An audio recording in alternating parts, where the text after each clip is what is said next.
কি সমস্যা আপনার? জি কোনো সমস্যা নাই তো ম্যাম, আপনার একটা কেকের অর্ডার ছিল। জি আমি জানি আমার কিসের অর্ডার ছিল। এখন আপনি বলেন আপনার কি কোনো টাইম সেন্স নাই? কেকটা আমি সকালবেলা অর্ডার করছি, এখন অলমোস্ট বিকেল। এখন কেকটা যদি নষ্ট হয়ে যায় না, আপনার কিন্তু খবর আছে। এখানে তো আমার কোনো ফল্ট নাই ম্যাম, আমাকে যখনই ডেলিভারি করতে বলছে আমি তো তখনই। এই থামেন তো আপনি, আপনি কোনো কথাই বললেন। টুকটুকি চলো তো আমরা গিয়ে কেকটা কাটি।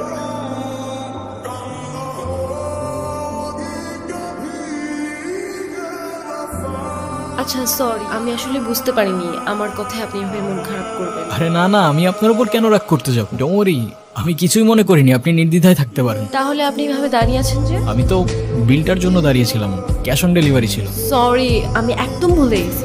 এই যে আপনার পেমেন্ট। Thank you. আপনার নাম্বারটা দেওয়া যাবে? কেন? এমনি। 01669। হ্যালো, আসসালামু আলাইকুম। ওয়ালাইকুম আসসালাম, কেমন আছেন? কি বলছেন? আমি জুই, ওই যে আজকে আপনাকে যে মেয়েটা বকলো আমি সেই মেয়েটাই। ও আচ্ছা, হ্যাঁ বলুন। আচ্ছা আমার জন্য একটা পেস্ট্রি আনতে পারবেন? আমি আপনাকে টাকা দিয়ে দিব। এখন তো প্রায় 1:30 বাজে। তো কি হয়েছে, আপনাদের তো 24 আওয়ার সার্ভিস। আচ্ছা আপনি আমাদের অ্যাপ থেকে অর্ডার করুন, কেউ না কেউ গিয়ে দিয়ে আসবে। না আমার তো আপনাকেই লাগবে। মানে? না মানে আপনি যদি একটু আসতেন ভালো হতো। এখন তো অনেক রাত, কে না কে আসে, আর সময়ও ভালো না। যদি কোনো দুর্ঘটনা ঘটে। আর পেস্ট্রিটা আমার জন্য না, একটা বাচ্চার জন্য, খুব বায়না করছে। আপনি একটু নিয়ে আসেন না প্লিজ। আচ্ছা ঠিক আছে, আপনি অর্ডারটা করুন, আমি নিয়ে আসছি। ওকে। কি দেখছেন? আপনি তো বলেছিলেন পেস্ট্রিটা একটা বাচ্চার জন্য, রাইট? আরে, আমি তো বাচ্চাই, আমার বয়স কি বেশি নাকি? আচ্ছা যাই হোক, আমার বিলটা দিন, আমি চলে যাই। বসেন তো, দেখতেছেন একটা মানুষ খাচ্ছে আর আপনি তাকে তাড়া দিচ্ছেন, এটা কেমন কথা? হ্যাঁ আচ্ছা আপনার বাসায় কে কে আছে? কেউ নেই। আপনার বাবা মা কোথায়? জানি না, আমি আমার সম্পর্কে কিছুই জানি না। আমি কে, আমার বাবা কে, মা কে, কোথায় আছে, কিচ্ছু জানি না। আপনার কোনো বন্ধুও নেই? না। আজকে থেকে আমি তোমার বন্ধু। ফ্রেন্ডশিপ মোবারক হো মেরা দোস্ত। শুক্রিয়া, আর ফ্রেন্ডশিপ মুবারক হোক। আরে তুমি এখানে? এলাম তোমাকে দেখতে। আমাকে দেখতে? হ্যাঁ, আর কত কাজ করবা? হ্যাঁ, এত টাকা নিয়ে কোথায় যাবা? কোথায় আর যাবো? কিন্তু আমাকে তো যেতে হবে। কোথায় যাবে তুমি? আমাদের বাড়িতে। ও আচ্ছা, যাও ঘুরে আসো, ভালো লাগবে। ঘুরে আসো আবার কি? তুমিও তো যাচ্ছ আমার সাথে। আমি কেন যাবো? তোমাকে আমার সাথে যেতে হবে। আরে না, কি বলো, আমি গিয়ে কি করবো? আমি এত কিছু জানি না, মা তোমাকে সাথে নিয়ে যেতে বলছে। আচ্ছা এবার না হয় তুমি গিয়ে ঘুরে আসো, আমি পরে কখনো যাবো। না তোমার এক্ষুনি যেতে হবে আমার সাথে, আমাদের সরিষা বাড়িতে। কোথায় বললে? সরিষা বাড়ি, আমাদের বাড়িতে।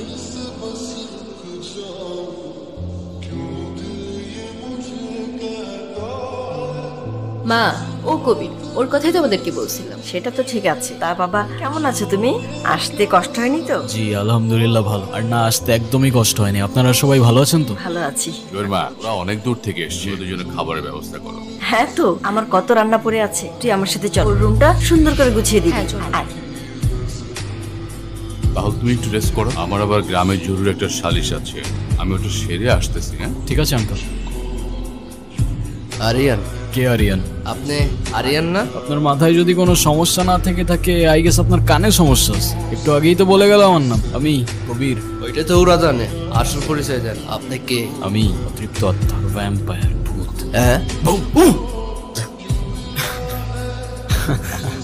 তোমাদের কথা শেষ হলে চলো তোমার রুমটা দেখিয়ে দিই। হ্যাঁ চলো চলো।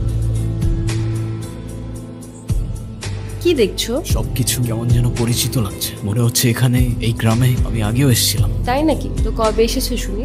জানি না। ও সব জানে, না জানলে ভান ধরছে। স্যার ওরে কি খাইয়া দিমু? এখন কিচ্ছু করতে হবে না, সময় সুযোগ মতো সবকিছু আমি দেখবো, তুই খালি ওর দিকে নজর রাখ। ঠিক আছে স্যার। আচ্ছা চলো তোমাকে গ্রামটা ঘুরে দেখাই। হ্যাঁ চলো চলো। চলেন চলেন। তোমরা কোথায় যাচ্ছ? ওই যে গ্রাম ঘুরাইতে। তোমাদের কোথাও যেতে হবে না, আমি সব চিনি। চলো। এই গ্রামে আমাদের শত্রুর অভাব নাই, ছোট স্যারের আদেশ আছে, আপনার 1 লাখ কোথাও যাইতে দেওয়া যাবে না। উফ বিরক্তকর। কেমন লাগছে আমাদের গ্রাম? সুন্দর, আই মিন অসম্ভব সুন্দর। তাহলে তোমাকে এত আনমনে লাগছে কেন? জানি না, তবে এখানে আসার পর থেকে কেমন যেন সবকিছু এলোমেলো লাগছে, কিছুই বুঝতে পারছি না। কেন? সেটাও জানি না। এখন এত কিছু চিন্তা বাদ দাও, সন্ধ্যা হয়ে যাচ্ছে, বাড়ি যেতে হবে। চলো। সন্ধে হলেই বাড়িতে যেতে হবে কেন? কারণ আমাদের এখানে সন্ধ্যা নেমে আসলে ভূত আসে। হ্যাঁ? বিশ্বাস করো না তো? হুম, ওয়েট।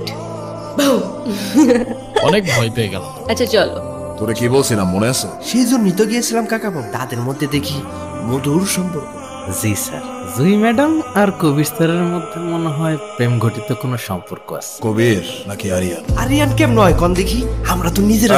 ওর দিকে খেয়াল রাখ, কোনো রিস্ক নাও যাবে না, সুযোগ পয়সা সবই করতে হবে। ঠিক আছে। শহরে থাকি কি না কি খাস আল্লাহ জানে। সারাক্ষণ আমার টেনশন লেগেই থাকে। এই নে পেট ভরে খাবি।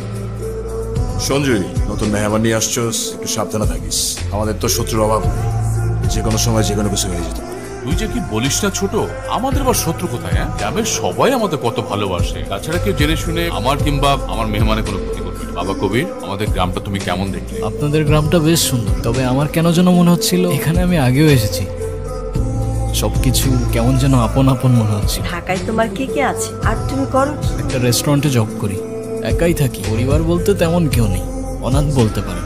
অনাথ কেন বলছো? আমরা আছি না। আমাকে কি তোমার মায়ের মতো মনে হয় না বাবা?